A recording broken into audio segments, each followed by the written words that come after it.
Good afternoon and welcome to the IICRC Certified Firms webinar. I'm Angelina Dixon. I'm IICRC's Marketing Supervisor in for Gavin today. We have a very special guest. He's the author of Mold Controlled. He's also a retired master water restorer. He's going to talk about with you today how industry standards can be adapted to better serve individuals with heightened environmental sensitivities. And he'll explain how to adjust common practices when they may not be sufficient. So on that note, John Banta, take it away. Okay, just one correction. I'm actually not retired as a master water restorer. I've maintained my certification and intend to continue doing that. I have retired my certified industrial hygienist certification. I've been doing that for a couple decades, and I just don't like doing industrial work. So now I'm focusing on residential and light office and commercial. So without further ado, I'm going to bring up my presentation. And away we go.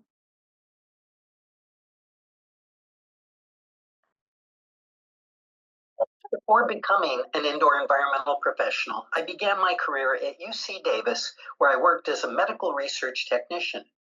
I assisted researchers in bringing medical procedures and pharmaceuticals through the efficacy testing process and became certified by the FDA in good laboratory practices. I brought that strong foundation in research methodology and scientific standards with me when I transitioned into environmental consulting. Over the years, I became certified as an industrial hygienist, an IICRC Master Water Restorer, and an IICRC approved instructor for both mold remediation and building moisture investigations. But I believe my most important credentials for today's talk are personal. When my wife and I were in our mid-30s, she developed an unknown illness that we eventually traced back to problems in the home where we lived. That experience changed the direction of my career. I left the university setting and have spent the last 35 years helping people create healthier living environments, with a particular focus on identifying and addressing building-related problems. I've spent over 36 years helping people create healthier living environments. I started as a generalist, but today my focus is especially on those affected by mold and water-damaged buildings, and more specifically, medically important investigations and remediation. I'm very proud to have been involved with the establishment of the S520 Standard and Reference Guide. I was a subcommittee chairman for that very first edition for the limitations, complications, complexity, and conflicts section of the standard. But I was a voting member of the committee, and I'm pleased that limitations, complexities, conflicts, and got that one all mixed up. But in any case, the LCCC, very proud that it's still being maintained throughout many of the standards of care that ANSI and IICRC have today. So as I'm sure it's very clear from the title of this presentation, I'm very interested in the environmental sensitivities and adverse types of health reactions that people can have in their buildings, and what we as restorers and investigators can do to help create healthy living situations for especially the most vulnerable of our clients. Traditional remediation oftentimes doesn't take those extreme sensitivities into account, and oftentimes won't meet the needs of people that have a genetic predisposition to medical sensitivities. And I find that the limitations, complications, and complexities sections of the standard can help us a lot with regards to the work that we do. So a limitation is a restriction that's been placed upon us doing the work on the job by others upon the work that limits the scope of the work or the remediation activities or the expected outcomes. And it's not uncommon for people with extreme sensitivities to place restrictions on the job. However, I question whether this is truly a limitation, which seems like it may be a restriction on the job, or if maybe, in fact, it might not have some benefits that we need to consider.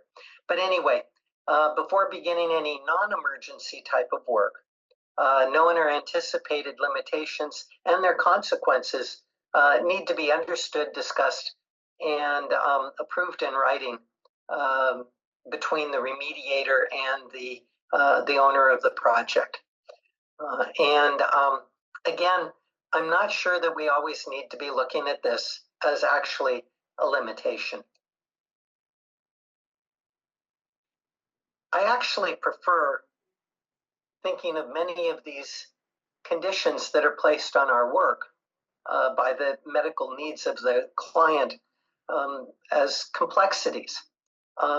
They're conditions that can cause the project to become more difficult or detailed, but it doesn't prevent the remediation from being performed in accordance with the standard of care and being performed adequately. And so I think that one of the things that has oftentimes happened is we've ended up thinking about medically important remediation as being a limitation on the project. But in fact, I think we need to be thinking of it in the positive sense as more of a complexity. In advance of the project, we can think about what the needs are for our client and what's going to be truly able to be accomplished and is going to help them to return themselves to a healthful home. So before beginning any non-emergency work, any known complexities and their consequences should be understood and discussed and approved in writing between the contractor and the owner or the owner's agent. So instead of creating it as a limitation, I think that by thinking of it as a complexity, it actually helps us with the work that we're going to be doing.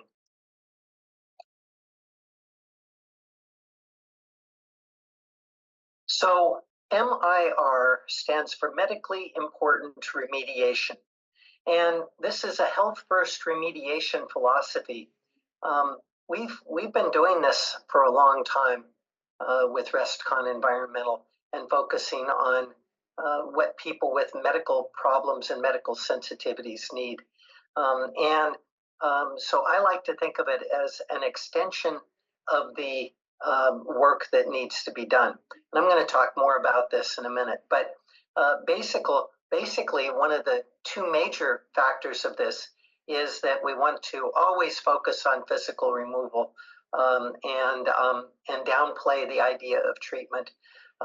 Biocides are not necessary. It's just not necessary to use chemicals in order to be successful with these remediation jobs. And the same is true with water damage. In fact, the S500 states there are several steps in the restoration process that restorers should perform or facilitate, which can return the structure to a sanitary condition without using antimicrobials or biocides. And so, of course, rapid drying means that you don't have microorganisms that develop, which makes biocides unnecessary. But cleaning is also another way of dealing with these types of situations. So many of our medically important clients that need remediation or restoration do not tolerate the chemicals. And in fact, I've seen situations where houses have been rendered unusable for periods of over 6 months to a year. And usually by the time that you get to that point, the family's gotten frustrated, they're angry, and usually they've decided they're never moving back into the place, and it ends up going on the market. Just because somebody that's medically sensitive can't tolerate it doesn't mean that the majority of the population won't be okay in it. In fact, it oftentimes will be fine. But I consider that a sad situation when a building that could have been restored back to an acceptable condition for somebody that has medical sensitivities ends up being ruined for them because of accidents or lack of foresight that can occur. So I think that, again, considering the limitations versus the complexities consideration, it's much better to anticipate what needs to be done and avoid the problems in the first place. But if problems do develop, oftentimes there are complications. The complications may have nothing to do with the work that the remediator is doing.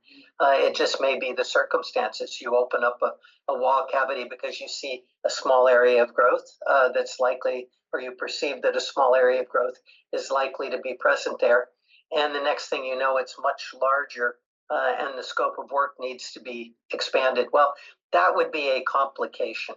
And so obviously there's going to be things like this that happen during medically important remediation. And I like for the client to be prepared for those possibilities and have thought about them in advance so that they're ready to address them and deal with them when they come up, as they almost always will.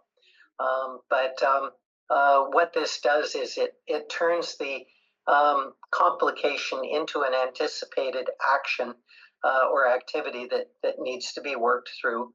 And so all three of these limitations, complexities, and complications have their place in the work that we do. The standard of care is very powerful in terms of helping to guide us. One of the things that is in every standard is this concept of shall, should, and recommended. Shall means that there's a law that backs it up, and that's why it has to be done. But the standard of care is wherever you see the word should. And should means that it's what reasonable and prudent members of the field would do under those circumstances. Now, there's a difference between the standard of care should and best practices, which typically shows up in the standard as recommended. It's recommended that you do this or that. So it's not a component of the standard of care where you have to do it, but it is an important aspect.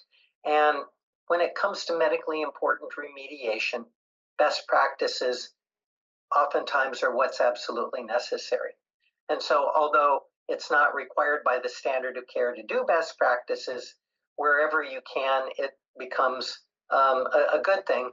And in cases where you have medically important situations, it can become a requirement of the job. And so we need to understand what those differences between the standard of care and the best practices are, and elevate the work that we do in those situations where it's necessary. So medically important remediation adapts the best practices to serve our vulnerable clients. So the question becomes, what are our core principles? What do we really need to be thinking about from the standpoint of medically important remediation? Well, there are a lot of things, but the core ones are that we want to have health-based containment. We want to be sure that our containments are actually keeping the contaminants under control and not allowing them to spread at higher levels throughout other parts of the building. We want to use physical removal in order to remove those materials that have been water damaged with mold growth or bacteria that have grown that are going to be causing problems for people if they remain in place. We don't want to be using harsh chemicals, biocides, antimicrobials, or other things that can trigger reactivity and problems for our chemically sensitive clients. Now, I've heard it said that, oh, but they dissipate after a few days. Well, sometimes they don't.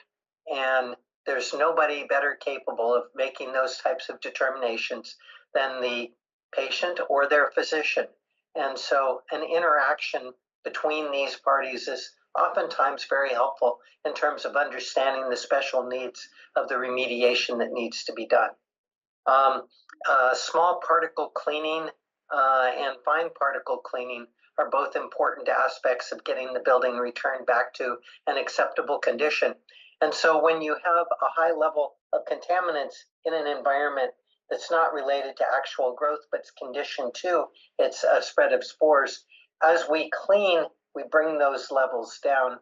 But over time, building memory may allow for them to go back up. And they won't go up as high as they did initially before the mold had been physically removed, but they will go back up. And so maintenance cleaning is also another important part of small and fine particle cleaning.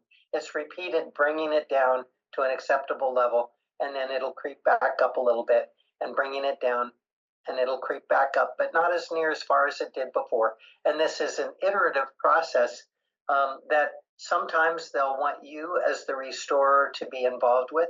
Other times they may set up their own cleaning regimes. But it's important that your client understand all of these various aspects and is prepared for the aftercare that's necessary in buildings that have been damaged. When we go to the hospital and we're sick, it's not like 2 weeks later when we're released, we're ready to hop out of bed and run a marathon. And the same thing is true for buildings. When buildings have been damaged by water and mold growth, and especially in some of the more severe cases, it's not like that building is going to finish the remediation that you do and be back to normal immediately. Mold spores, when the levels are high, are going to be working their way into electrical outlets, the space under the baseboard, various other types of nooks and crannies. And over time, they will work their way back out. And so patients need to be understanding of this and that it's normal, it's the way that it is, and they need to be prepared to deal with it or have somebody that's able to deal with it on their behalf.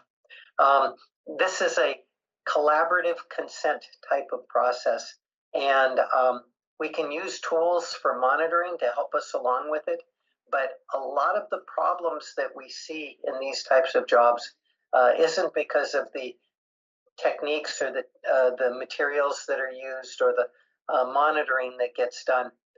It's because of the communication that's necessary between the different parties in order to make sure that everybody understands and sets their expectations at the proper level.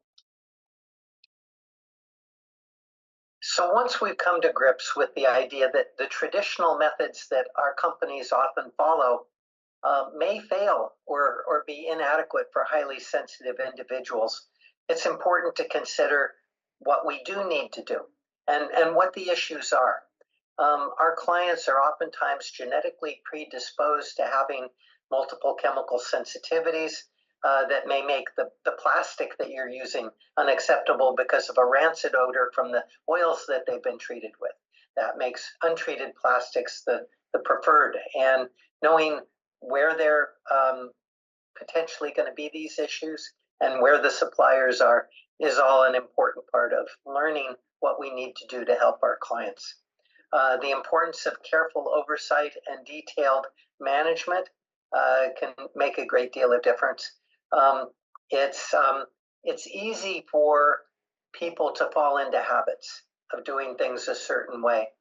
And in the medical community, we see this happen with surgeries. You know, when somebody ends up having a major faux pas with regards to a surgery, like the wrong limb gets amputated or something like that, hospitals go to great depths to try to prevent these things. And when it does happen, or when there's a near miss, they analyze what went wrong, why did it happen, and what they have found is that in most cases where something goes terribly wrong like that, there were at least 6 opportunities for 6 different people to recognize something was not in the correct pattern of what's supposed to be done and put a stop to it, to say, wait a minute, we need to slow down, we need to figure this out.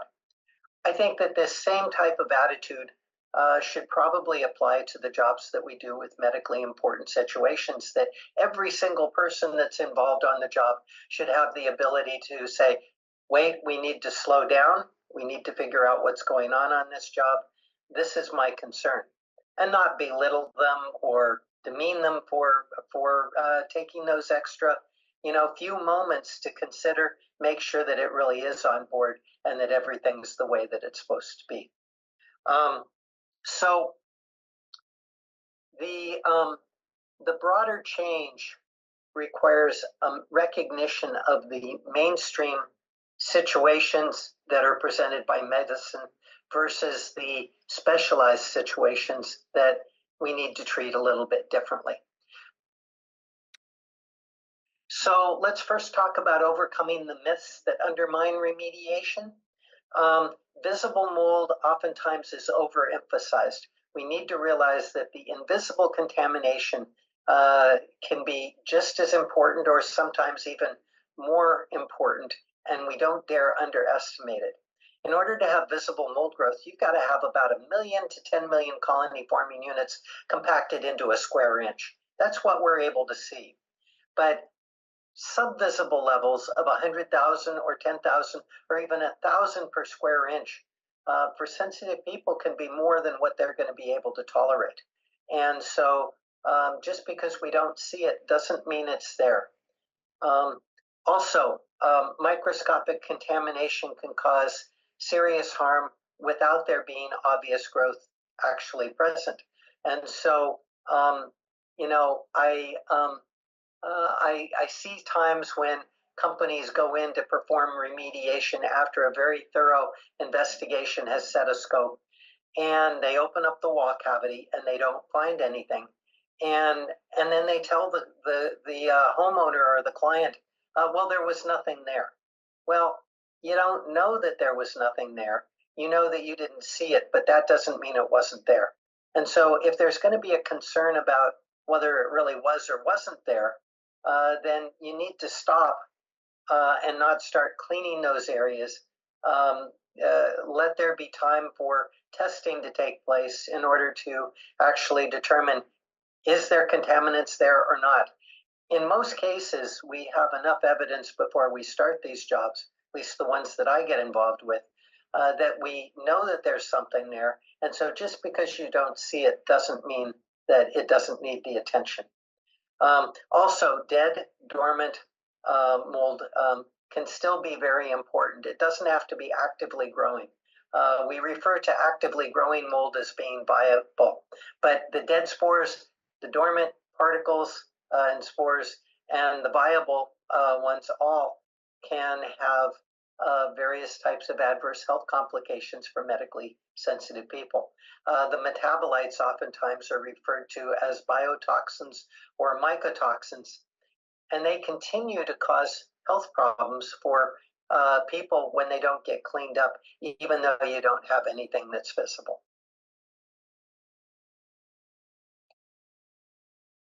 So again, no visible mold doesn't mean that there's no contamination.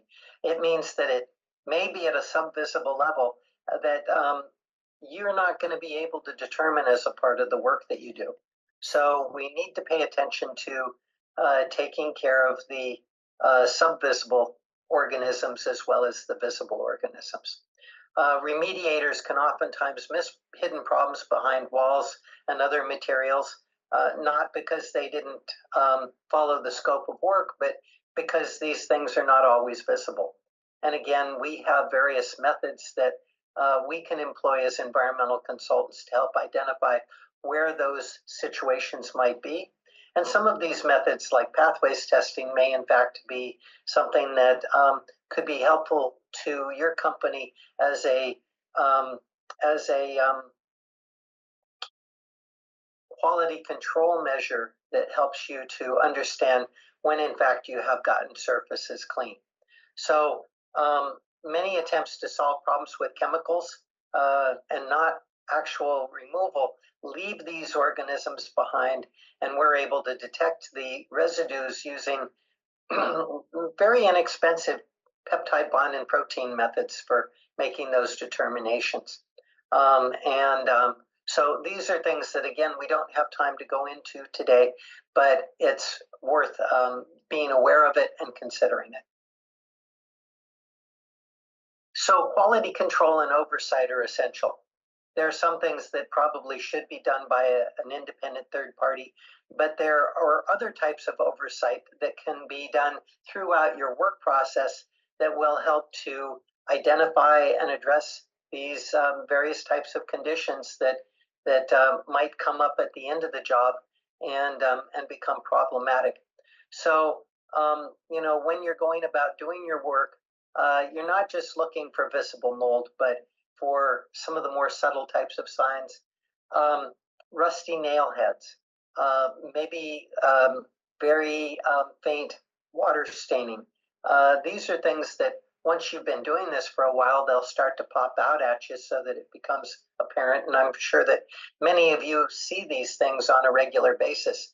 But again, it takes the ability to be thinking in a much broader framework and do some lateral thinking, not just about what's exactly in front of you, but what might this also have caused? Have we gone far enough? Just because the mold goes to the corner of a wall doesn't mean that it stops there. It might have passed through and into the other adjacent room. So these are all things that need to be done from a proactive management standpoint to help ensure that the work is completed the way it needs to be. So the 5 stages of medically important remediation are: stage 1, is there a problem? Stage 2, where is the problem located? Stage 3 is where you'll usually be getting involved, and that's what's necessary to plan and execute the remediation.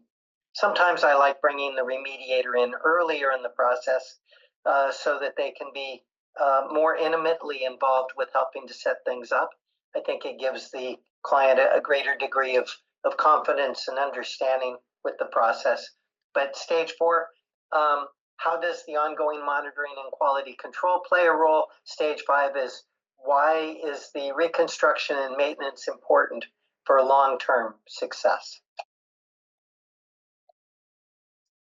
So let's delve a little bit deeper into stage 1. Is there a problem? We need objective evidence beyond what we can see and smell. What we see and smell is subjective evidence and not a bad thing, but it's good to be using moisture detection instruments and doing moisture mapping. Also, sampling when appropriate can help support the investigations and help with the diagnostics. Stage 2, where are the problems? Well, mold often grows concealed in the wall cavities, the ceilings, the floors. It could be up in an attic. Maybe there's no access into the attic. It could be down in a crawl space underneath. So all of these things need to be considered as a part of the job. And if something like that's been called out for and the homeowner doesn't want it done, then of course that would be a limitation. But if it's not going to be done by you, then you need to make sure that they're aware that there are these other things that need to be done that are a part of the work that you're not going to be completing. Investigations need to extend beyond the surface appearances, and non-invasive and selective invasive procedures can be very helpful in helping to determine hidden damage. It's not uncommon while you might be doing remediation work for me to request that you also pop a baseboard someplace in order to provide more access for the stage 2 types of investigations. So we might put off some of the stage 2 things until you're actually in there doing your stage 3 work. So stage 3 involves both the planning and the execution of the remediation. Companies need to be trained to handle medically important remediation. They need to be interviewed carefully to make sure that their philosophy is in line with what needs to be done and the skill sets that they have. It means developing appropriate containment, debris handling, and contamination control procedures. And then moving into the execution, we need to use the containment, the HEPA vacuum cleaners, negative air machines, dehumidification equipment effectively and correctly. And we need to be sure that it's not going to actually create more problems with cross-contamination.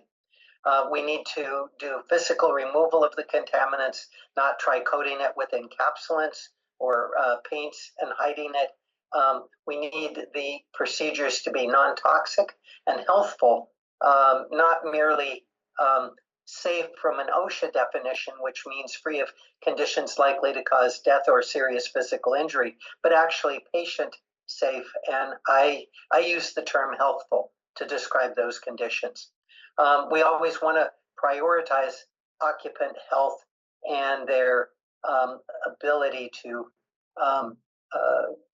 live in a place without issues. So stage 4 involves monitoring for success. We need to monitor for remediation success, but we also need to be aware of building memory and long-term care that the building needs. So success is iterative. Oftentimes it requires multiple rounds of cleaning to get through the layers of grease and grime that have built up over the years or decades even that they may have been present. We need to be thinking about the subvisible contaminants that have to be addressed, not just the gross debris. And then verification needs to assess the surfaces and the environmental quality, not just the appearance. From the standpoint of building memory and long-term care, high contamination levels can leave behind hidden spores, hidden in those wall cavity areas that we haven't addressed under baseboards, in electrical outlets, and various other types of hidden locations. So what's the aftercare going to be? What does the homeowner need to do with regards to aftercare? And how is that ongoing monitoring and cleaning going to help them get the feedback they need to know so that they're doing the work that they need to without doing too much stuff? So early detection and maintenance can help significantly in terms of helping this plan. Stage 5, we need to ensure that the repairs are sound. Now, maybe your companies aren't going to be doing the build back, and that's okay. However, we have a responsibility to make sure that the people that are doing the build back actually understand what the issues are and what needs to be done. And I see this as being another area where your company can make some more profits. After you've done a remediation, when you pay attention to what's happening in that building, there are very few people that know as much about it as you do. I, as an environmental consultant, I want to get your input with regards to what you saw, because oftentimes you're seeing things that by the time I get back to look at the building, a proper cleanup has destroyed that evidence, and so I'm not going to be able to tell that it was there. And so the more help that you can provide along these lines, the better. We want to help identify and correct the moisture sources before the reconstruction. We want to do water testing, or at least make sure that it's been suggested. We want to confirm that the building is dry and free of leaks before the reconstruction occurs. And then hidden vulnerabilities has a lot to do with the lateral thinking. If you've been called into to do a window mitigation or remediation because of mold, because that window started leaking, there's a very good chance that, well, it obviously reached its useful life expectancy. There's a very good chance that other windows in that same house of the same age and quality are also reaching the end of their useful life. And they may have already started leaking in the walls, but not have reached a level yet where it's visibly or equipment-wise discernible. And so recognizing that, we've got this window that failed, maybe we need to take a little bit more careful look at some of the other windows in the building and possibly address them at the same time. Life expectancy of windows is usually not much more than 25 years. So if a window set is over 25 years old, if we see any dry rot or other signs like that, that probably means that the water got in and it traveled places, and there may be mold growth somewhere at a distance from where that window is actually located. So we want to take these life expectancies into consideration, and we want to help people prevent future failures. When they've spent a whole bunch of money with you remediating, and then 6 months later something new pops up and they're having to pay for remediation all over again, those are not the types of situations that breathe a lot of goodwill. And so the more that we can help to do in order to help these things, I think the better. So understanding some of the common types of diagnosis that medically important remediation is needed for would include conditions like CIRS, which stands for chronic inflammatory response syndrome. There are various types of allergies and asthma. Aspergillosis is a big deal. People die from that. And the patient population that comes down with aspergillosis is extremely vulnerable. Very common for them to be the people that are on chemotherapy because of cancer or anti-rejection drugs because they've had a transplant of some form or another. So these unique variabilities need to have an understanding, and we need to understand the emotional and logistical burdens that our client is going through, so that we can be empathetic. You're not going through it, so you may never really truly understand it, but empathy can go a long ways.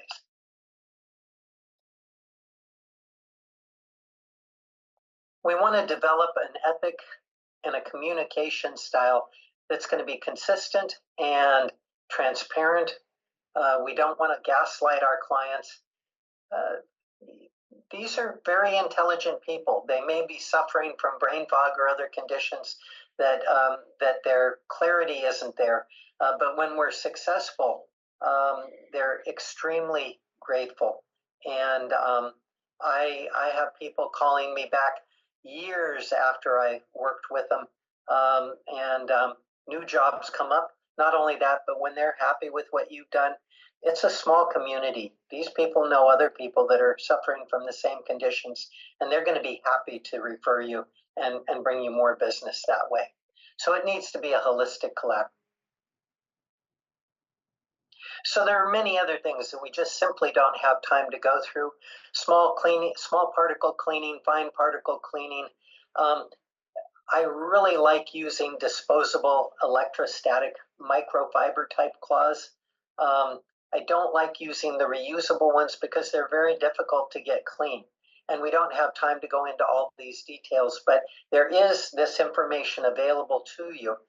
We don't want to be leaving dust behind, and testing to verify cleanliness is an important way that third parties can help with the work that you do.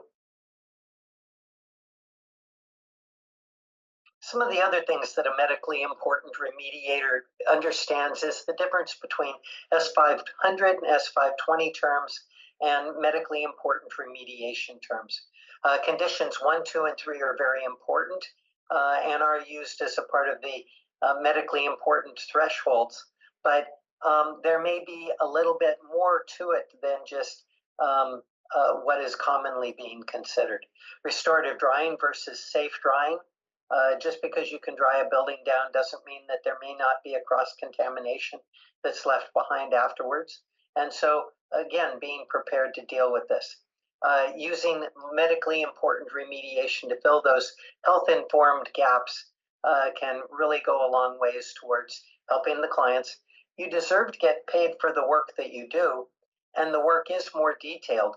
But what this means is that you can bring in a greater profit per job. These are not insurance jobs. These are not jobs where the insurance adjuster is fighting you for every penny along the way. They're jobs where people are in situations where they're about to lose their ability to live inside of their home. And so they're willing to more than pay for fair and reasonable rates. I'm not liking some of the predatory types of practices that I've seen some companies employ. But, you know, there's plenty that we can do to make a fair and reasonable living, and the extra training and attention to detail in these jobs really deserves some extra money. About 25 years ago, I was privileged to begin working with architect Paula Baker Laporte and medical doctor Erica Elliott to co-author the first edition of Prescriptions for a Healthy House, which is now in its 4th edition. And a little less than 2 months ago, I released Mold Controlled, and I'm grateful to be seeing an upward increase in positive responses from readers and professionals alike. Dr. Elliott recently referred to Mold Controlled as my opus maximus. And in many ways, it really is. It brings together most of what I've learned over the decades of working with water damaged buildings and environmental health challenges. It's been a long journey from research technician to primary caregiver to researcher and co-author, and finally to solo author. At one point, mid-COVID, I also became the patient. So as we're wrapping this up, I want to give you some ideas of some things that you can use to help become more informed about medically important remediation. These are ways that you can step up to the plate with your company and increase your ability to service a population that is really desperate for quality work. And I can't think of a better group of people than certified firms. You've already taken a commitment to ethics, to training your employees, and I think that you're to be commended. And many of these principles and practices you already know, but I'm pleased to have been involved with a group called CIRSX. They're a group of doctors that got together and started bringing people that were remediators and environmental consultants into their fold because they wanted to learn what was necessary to help their patients. And I and several other remediation and environmental investigation professionals were actually brought in by CIRSX to prepare a 16-hour training video, which has been approved for 2 days of continuing education credits by IICRC. It's the Medically Important Remediation 101 course, and it really gets into the nitty-gritty. In 16 hours of training, we can cover so much more than what we did today, and you're learning about the personal experiences from people that have been doing this not for a month or two, but for literally years. In my case, I've been focusing on medically important remediation for over a dozen years.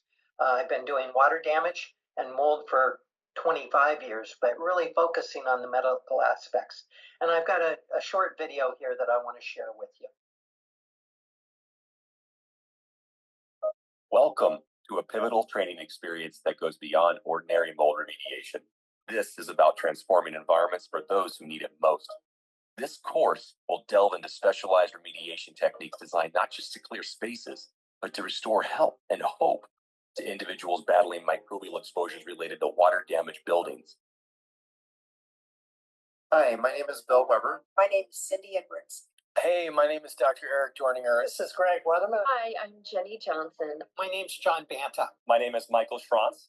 I'm Dr. Scott McNair. For many, their homes are not just living spaces, but battlegrounds against chronic health conditions exacerbated by microbial exposures. It is really doctors and patients who showed the level of remediation that's happening in our patients' buildings is not adequate for health and healing for those suffering from an illness called CIRS, or chronic inflammatory response syndrome. The stakes are high, and the need for precise, effective remediation and cleaning is critical. In this course, we focus on the most rigorous, medically important methods of remediation. We're not just removing mold, we're eliminating at the source using advanced physical removal techniques tailored to ensure the safety and recovery of sensitive individuals. We will dive into the sciences that underpin your work, from proper containment and engineering controls to understanding the behavior of particles and gases in indoor environments. This knowledge will change or even strengthen your approach to the methods and sequencing of your current remediation efforts. This course is more than a technical training. It's a mission to heal homes and hearts. We have an important job of restoring sanity and health and wellness and safety to people who are desperate for it. Join us as we equip you with the knowledge and tools to not only fight mold, but address bacterial exposures and other novel contaminants, helping to support the recovery and resilience in the lives of those who depend on us most. Hear from medical experts and individuals whose lives have changed through our dedicated efforts. Their experiences underscore the critical impact of a mold-free environment on health and well-being, particularly for those with heightened vulnerabilities. So to take care of patients with SIRS, it takes 1-2 punch. You have to have quality mold testing and remediation. You have to have quality medical care. Join us and equip yourself with the knowledge and skills to make a tangible difference in the lives of those in need. Sign up today and embark on a journey to heal homes, restore health, and strengthen communities. Together, we can create environments where everybody can thrive. Let's make a lasting impact. Enroll now.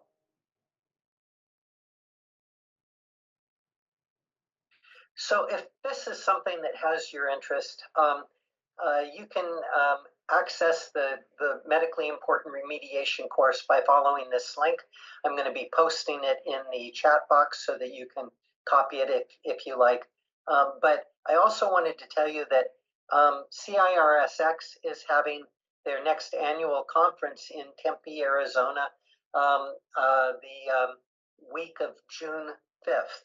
So 5th, 6th, 7th, and 8th. The instructors that you saw in the MIR 101 course are going to be present at that conference. And in Thursday morning, the 5th, they're actually going to be doing another 4-hour, more of a personal, questions and answers and getting into some of the more esoteric types of practices that can help with medically important remediation. And you are all invited to attend if that's something that interests you. So you can get more information at cirsx.com. So my closing thoughts are that medically important remediation, it's a partnership. It's not a transaction. For success, we need to have collaboration. We need to bring experience to the field, and we need to have a respect for our clients and their sensitivities. And building recovery mirrors patient recovery. When you create a healthy building, the healthy patient isn't far behind. And so careful, patient, and guided remediation can be a real boon to the health and well-being of these patients. Basically, a healthy building is step one towards their getting well. And the doctors that are practicing in this arena, they know that until their patient gets into a healthy building, the treatments that they give are going to be short-lived and undone by the continuing exposures. Thank you. And I'd like to open things up for questions. All right, John, that was a wonderful presentation. Thank you so much. Thank you. And I want to congratulate you on your 2 books that were published. That's amazing. Very nice. Yeah, we're going to open up to yes. We're going to open it up to some questions right now. You're very popular. We got about 12 questions, but to preserve on time, we might not get through all of them. We'll see how we do. So we start with Patrick Thompson. He says, no biocide, but clean instead. Yes. What we find is that physical removal, aggressive cleaning using sanding or wire brushing while HEPA vacuuming, or even media blasting with dry ice can be very effective at getting the surfaces clean. And then by using a combination of HEPA vacuuming and cleaning with detergent in water. Mold spores and fragments, they have a fatty coating mixed in with the polysaccharide outer coating on the spores and in the fragments.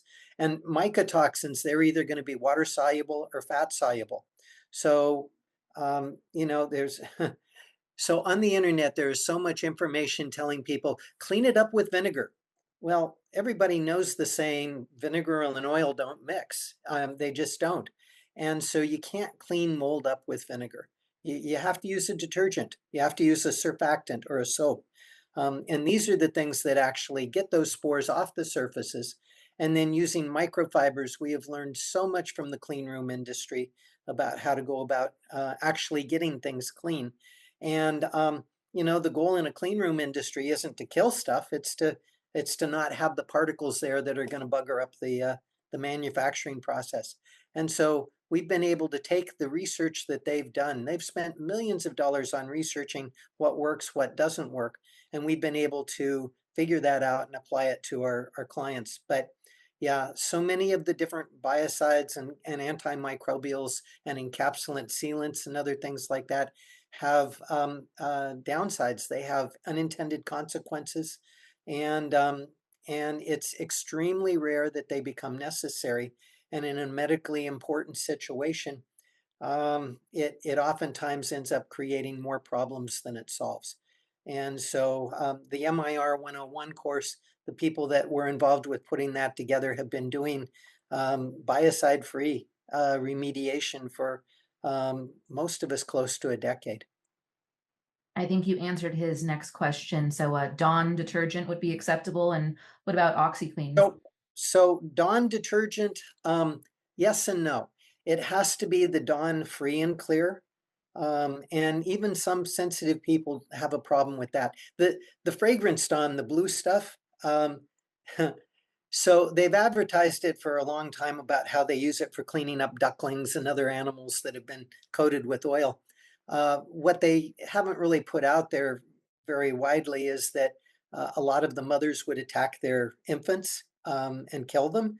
And they would get into a lot more fights, and it was a lot more stressful when they smelled like foo-foo juice.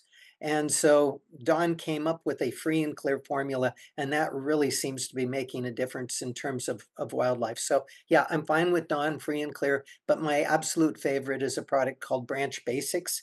It was developed by chemists working for a family whose son was literally the boy in the plastic bubble.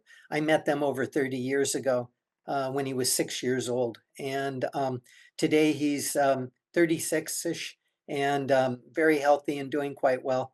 And people were begging his parents to help them because they couldn't stand the various types of conventional commercial products that were being used. And so they've started marketing it and selling it over the internet. My second choice would be 7th generation free and clear dish detergent. Doesn't take a lot of these things. 5 drops of dish detergent to a quart of water in a spritzer bottle that gets applied onto the microfibers seems to be quite adequate in terms of breaking down these microbial films. We got a compliment from David Myrick. He says, good idea to pre-record presentation. I'll keep that trick in mind. Then we move on to Scott Armour. He has a couple questions for you. He says, what literature confirms microscopic contamination levels cause health responses? And do they also assess the exposure concentration? Wow, that could take a whole seminar in itself. There is a paper that has been written by Ming Dooley. She is a physician practicing out of San Diego and in Arizona. And I believe that she identified 1,200 different sources. Dr. Richie Shoemaker has published over 72 papers that are involved with this. And the organization CIRSX and ISEAI, these are organizations that combined, they've got probably close to 500 physicians throughout the United States. And they have resource sections on their websites where you can go and take a look at the documentation that helps to demonstrate, what types of levels people can be sensitive to. Of course, everybody is different. And so medically important remediation oftentimes really needs to involve the physicians, the environmental consultants, and the remediator into that collaborative effort with the patients. But as the ACGIH said in their first edition, the ultimate criteria is, how does the patient do? Do they actually get well? Scott's third question is, with regard to the use of swab for proteins from molds, is there validation and/or third-party replication studies available, such as from the National Institute for Occupational Safety and Health, or WHO? No, there's not. This is a method that I developed at the beginning of COVID. I came across the literature that showed that molds and various bacteria have elevated, well, not elevated, it's normal for them, but when they're on surfaces, it leaves behind elevated levels of proteins and peptide bonds. enzymes are protein based and molds exude enzymes to digest materials. And my wife and I, we purchased a house. My wife is hypersensitive, and so she's been one of my best teachers. But we purchased a house that had mold problems, and I spent 6 weeks remediating it myself. And that's where I largely developed the pathways method. I don't look at it as a definitive way. It's not going to tell you whether you've got mold or rodent urine or feces or somebody dropped an egg on the floor. But as a quick screening tool and an inexpensive one, we find that it does help us to figure out where the hot spots are. So we've done well over several thousand cases at this point, but no, it has not been defined to the point where I would consider it to have reached that level of concern. Hope to do it someday. In the meantime, we're seeing the results and the feedback where we compare before and after cleaning, and we can see how the environment gets better, gets to a point where it's clean, and then we can tell how quickly the building memory allows those proteins and peptide bonds to build back up again. And what we find is in most remediation cases where the work has been completed, it's going to take 4 to 6 weeks for the protein levels to build back up again without any cleaning. And so typically we've got people doing a 2-week repetition of cleaning at the beginning when the levels are being brought down, and then building back up a little bit. We'll have them repeat their cleaning every 2 weeks until it just dissipates to the point where it's been forgotten by the building. And we have time left for one more question. It's from an anonymous attendee. They ask, will the PowerPoint slides be available for our review later? And the answer is yes. The slides will be available along with this video. It will be sent to you as well as to the other attendees who are not able to, or the other folks who were not able to attend today. So we want to say thank you to John. And is there an email that folks can ask you questions at? Yeah, probably the best email is my author website email, which is John C. Banta, just my name, at gmail.com. And C like cat, right? John C. I'm sorry? Banta. It's John C like cat. C. Banta. Okay.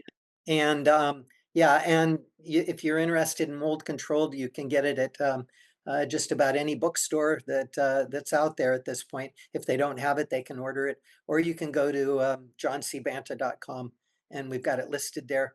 CIRSX is the organization that I mentioned that's going to be having the conference coming up, and that's where the resources are that they've posted the conference proceedings for the last 7 years, and they've got lots and lots of references that have been posted for those that want to do a deeper dive. So CIRSX.com. Thank you so much, John. I really appreciate your presentation today. A lot of great information there.